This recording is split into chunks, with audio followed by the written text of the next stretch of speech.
Good evening, ladies and gentlemen. It's really my great privilege to be here in London and in this magnificent place. You know, when I find myself in Europe or in UK, I'm very much touched by some of the comments like that. Say, you know, this is our old building, 150 years, 20 years, but compared to your long history in China, it's very short. I'm touched because when I look back at my own country, how many old buildings are left in my country?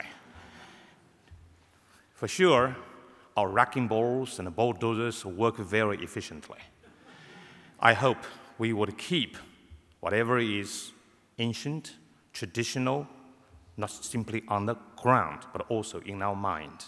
We keep our Chinese tradition sacrosanct. We would look forward by looking back to see how much we can take advantage of through our history. So this is very much important, and I hope our people will simply not digging something from underground. We should keep the structures, spiritual, cultural, and economic. So this is something I can learn from visiting Europe, visiting Great Britain. It's really my privilege to be invited to speak at the Center for Policy Studies. And I've been working actually on my speech for days and days. And when I was asked when I could deliver the written speech, I'm sorry, because it is still in a very rough shape.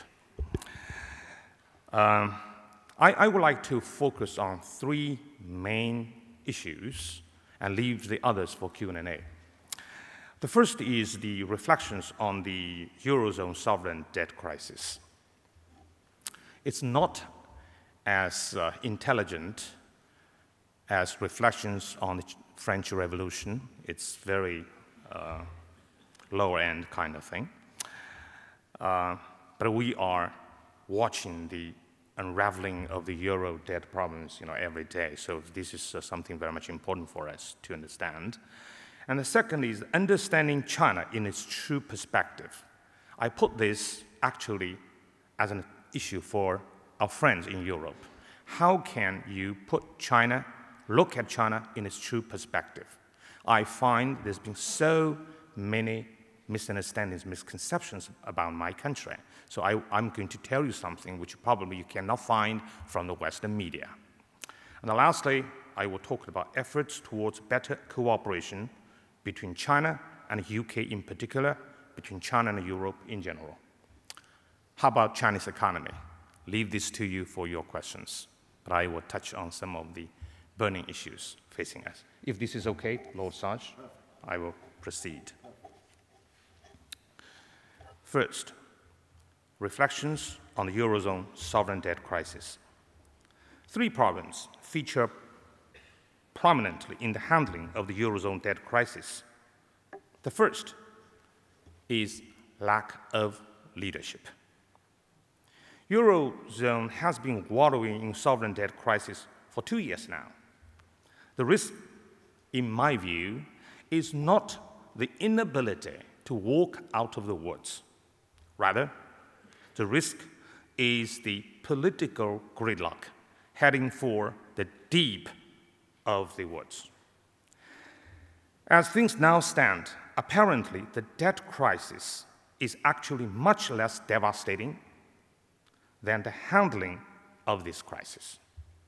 In other words, the way the Eurozone handles the debt resolution is far more problematic. Too much time has been wasted on endless bargaining on terms and conditions for piecemeal bailouts. The political leaders have been digging in on their own agendas with their objectives pulling towards different directions. I'm sorry to say, frailty, thy name is leadership.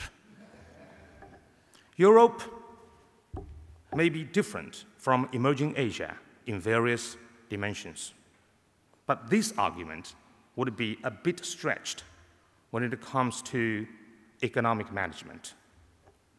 The laws of economy apply to all market economies, be they Oriental or Occidental.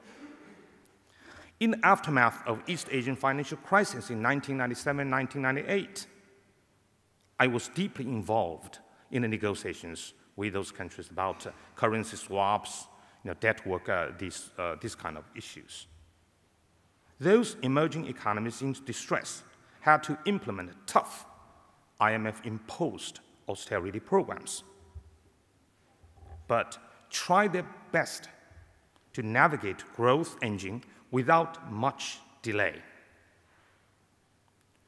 In roughly 3 times, those crisis-hit countries were firmly back on the right track, much, much faster than expected. For the East Asian sovereign governments, there was no luxury of entertaining any illusion of massive relief funds from outside the region. The people had to tolerate the excruciating pain and did not believe in the magic of street demonstrations. I was in Kuala Lumpur having the meeting with all of the countries here. All of a sudden, the former managing director of International Monetary Fund, Monsieur Gam Dessus, walked up to our desk. I was with our former minister, and he said, I hope China would give Korea $2 billion before 4 o'clock this afternoon. Otherwise, this country would go bankrupt. Frankly speaking, I just want to give Korea $2 billion right away. But our internal process doesn't work that way. So we reported back to our authority. I said, this is a very good business, actually. We would get both fame and a name. Why? Because the Koreans would give us 10%. This loan is for 1 year. Why could I be so confident? When the crisis broke out in South Korea, the women took off their earrings, wedding rings, and people took out the US dollars, whatever, and gave them to the government. The Koreans do love demonstrations also, you see, but at national crisis, no complaints. Take out your foreign exchange, take out your dollar, pounds, Japanese yen, gold, gave it to the government. I told myself, this is a nation which will never sink.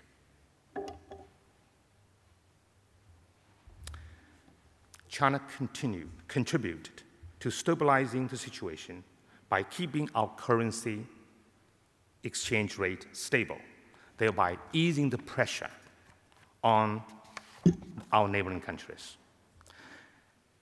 And also, as I said, the currency swap arrangements signed between the East Asian economies, including Japan, China, Korea, have injected confidence, not simply capital, into the market.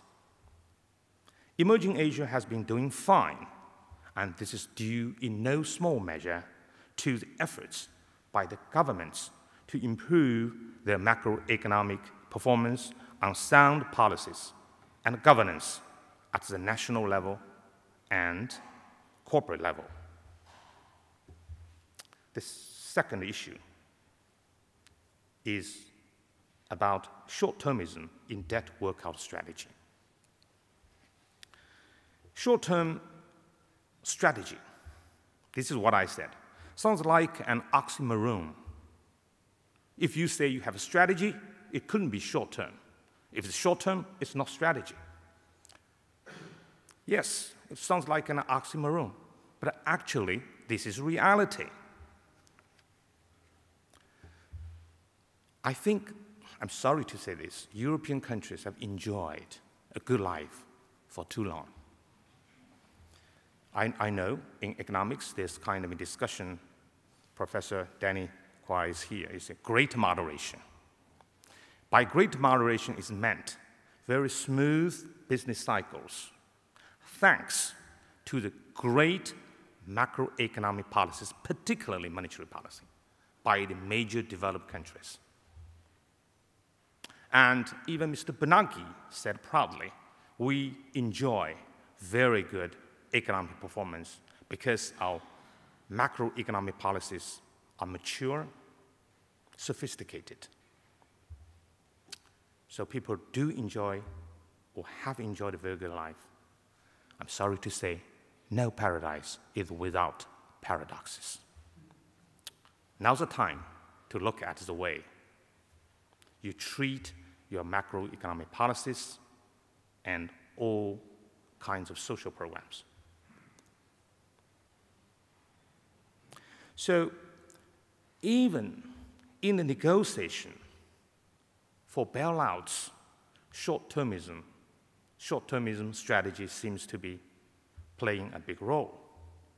Eurozone sovereign debt crisis was tougher to handle, much, much tougher to handle than expected, in a sense, because sovereign governments, whether the core or the periphery, have to behave sovereign in representing their own national interests. When they negotiate, when they tell the other party, the other side, they are actually looking over their shoulder, telling their own people, or people on the Congress, see, I'm doing in your interest. This is what's happening. So they behave sovereign in representing their own national interest. But they must behave as if they were all cabinet members of the same government. They must behave as if they were all parliament members of the same country before there's any hope of any meaningful management or settlement of this crisis. I'm sorry to say, Europe is still not the United States of Europe.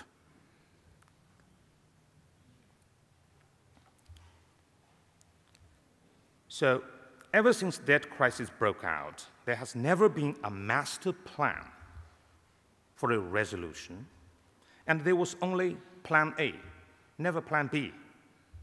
The core governments of the monetary union certainly have to keep an eye out for possible copycats should the Greeks be allowed to escape from the crisis unscathed. I do not think that all possibilities have been exhausted in keeping Greece in the monetary union. The Greek people who chose to stay are the majority, as you all know, but they would vote out any government which intends to carry out austerity any further. This improbable situation could be dealt with if the people at the negotiating table could think outside the box. They should have a major departure from kicking the cans down the road approach, and this has not worked effectively. I find this very interesting. We also have these kind of problems in China, but we don't say kicking the can down the road. We say wipe that much mud off the carrot, just good enough for the next bite. So you have a carrot, wipe off that much for the next bite. This is unfortunate, part of the human nature. So when I look at it, each and every round of negotiation for a bailout have apparently only reinforced the belief that Eurozone is heading for the cul-de-sac, or the blind alley. This approach is erosive of the market confidence with some much uncertainty about the outcome. The third is dogmatism in macro policy design and implementation. We in China have suffered so much from dogmatism before the reform and opening up, so we know how harmful this kind of thing is. Austerity cannot be spared when an economy is weighed down by heavy indebtedness. Huge amount of debt is certainly a problem, but spending cuts are necessary to keep the national balance sheet in order. But savage spending cuts can only forestall growth of the revenue by austerity-induced recession.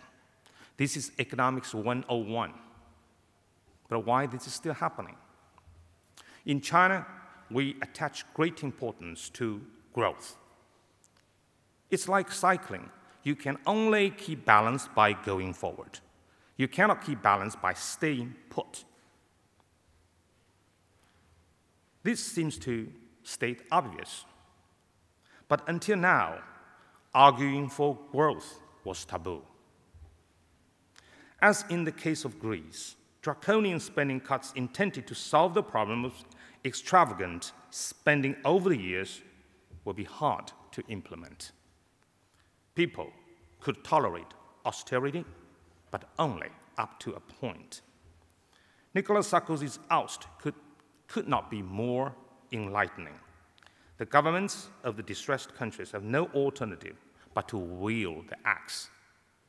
But cringe at the public's strong reaction to spending cuts in social programs. Controversy over the austerity measures is not so much the issue of necessity or validity as warranted level of belt tightening. Indeed, actions should have been taken long ago when there was much more wiggle room for nuanced maneuver in the fiscal policy, and much less pain to be inflicted on the general public, particularly low-income group and disadvantaged people in the society. Now, when you look at China, in 2008 or 2009, when China's economy was under heavy pressure because of the sub-sovereign crisis in the United States, we quickly put in place a stimulus package. And some people say, well, you have too much liquidity in the economy because of stimulus package. You say you actually proposed 1.8 trillion RMB. You ended up having 9 trillion. Yes. In firefighting, you don't know how much water should be dosed on which part of the house on fire. It's very hard. But we try to fine-tune the policy as quickly as possible. So this time, the Prime Minister said we need to fine-tune in advance, and we go on fine-tune until we achieve the balance. I'm not saying we Chinese are smarter. We don't want to outsmart you. I just tell you, we are less dogmatic than you are because we suffered already. We suffered too much, and we learned to be smarter. Adding to the complexity of the debt workout is misconception of inflation. The core hates to see the consequences of excessive liquidity pumped into the Eurozone if ECB is proactive in easing monetary supply. The Germans are allergic to inflation. Do we have Germans here? I'm sorry if I offend you. It is understandable. The question is, what do you mean by inflation? Is the right to reject inflation categorically? Inflation could mean anything on the richly magnetic scale of inflation, from a low of 2%, 3%, 5%, 10%, 20%, all the way to 1,000%, as you see now in some of the African countries. Inflation means different things to different economies. So I don't think it's right simply to reject inflation at the expense of growth. So a categorical rejection of inflation is dogmatic and does more harm than good. Spending cuts should be coupled with spending to jumpstart the growth engine.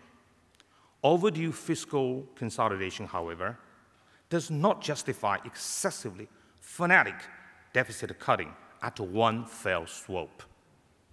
A tightened fiscal strategy is likely to be contractionary, but a well-calibrated and well-managed fiscal rebalancing could be expected to get the economy back on the right track. It does not take a genius to know that spending cuts leading to depression will make the matter worse.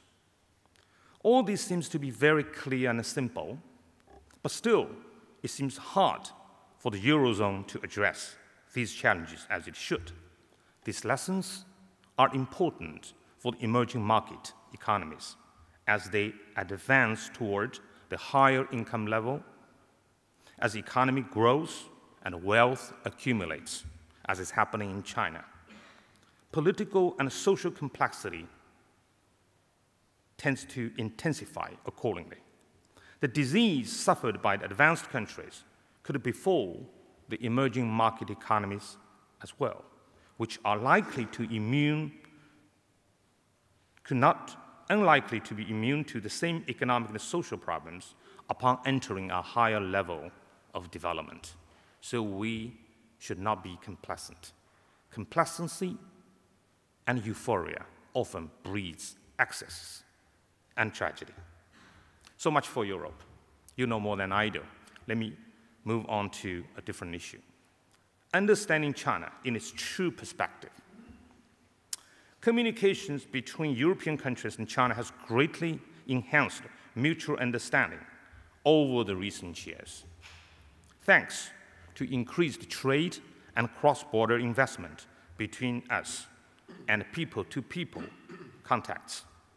China's official delegations, missions, visit Europe countries frequently. Business people are all over the places, either based here or for a short visit trip. The Chinese tourists are seen in major cities everywhere, and some of them seem to make a mockery of tourism, since they are shopping crazy for luxury brand-name goods to the complete negligence of the beautiful scenes and historic sites in Europe. It is interesting to note that Chinese people could better appreciate the differences between European countries and China after they come back home. I'm amazed. They came back to China with great admiration for European countries' history, tradition, industrialization, service, and they feel even more proud of their own country. This is, I think, a great achievement of the communication and contact between our two countries. But I hope they will spend more time on visiting historic sites, libraries, museums, instead of shopping. But they still would just put a lot of money here, don't worry about that.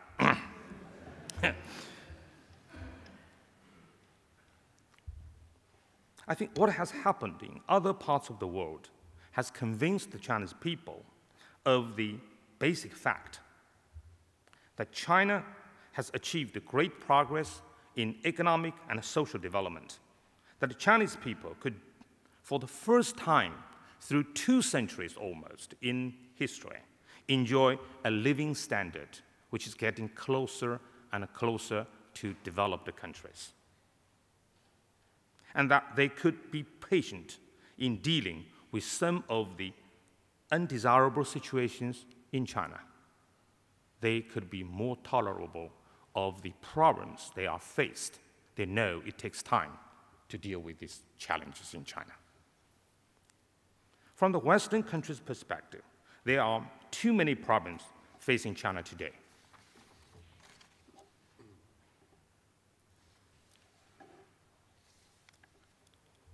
To understand China, it's necessary to learn about the Chinese institutional setup and the governance structure. Categorical rejection of China's system as undemocratic and authoritarian is not a rational approach. This will lead to misjudgment about China's development and the role China can play in international political and economic arenas. It is all too often that predictions made about China turn out to be wrong. China seems to be a country which defies prediction. The problem with this soothsayers is that they tend to make forecasts about my country on the basis of their bias, on the basis of their predilections for what's going to happen, what should be happening in China, instead of reality and facts. This is certainly not the approach for research, for forecasts. And they tend to let their wishful thinking guide their prognostication. I do hope there would be more Cassandra in this part of the world, telling us what's going to be a problem so that we can address. We won't treat you as insane if you give us a very good piece of advice. Now, third issue is efforts towards better cooperation between Europe and China. We in China attach great importance to China-European cooperation. China's commitment to support Europe in its efforts to deal with sovereign debt crisis is firm and unambiguous. Europe as a whole is the largest trading partner for China.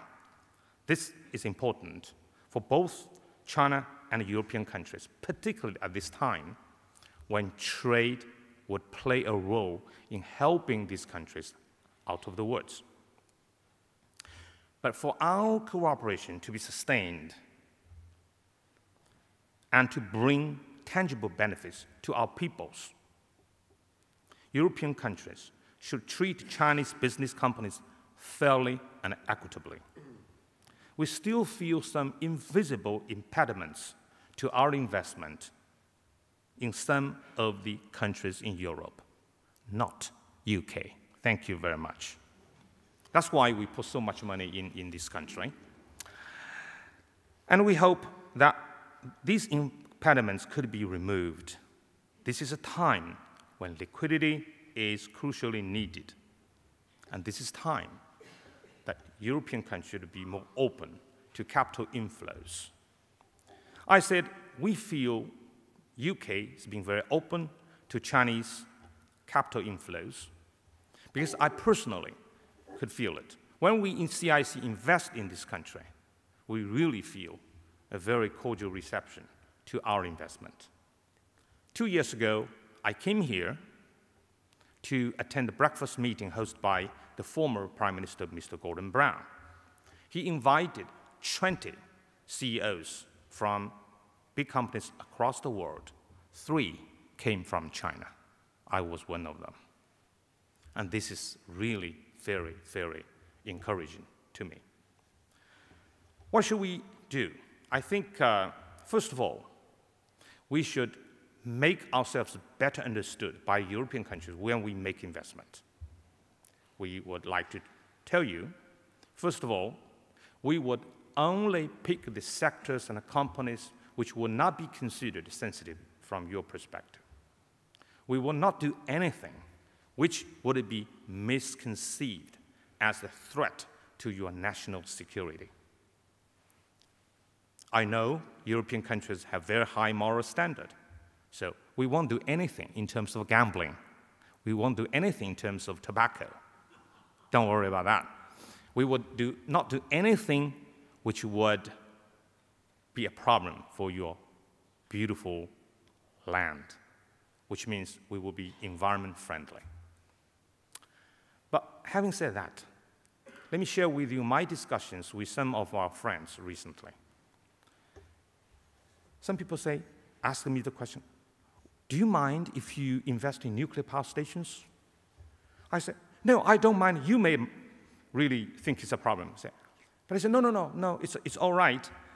I said, actually, this is an area which we can work together. China will be developing nuclear power stations, cutting carbon emissions. And we are actually doing very well. And the European countries have technology. Why shouldn't we work together?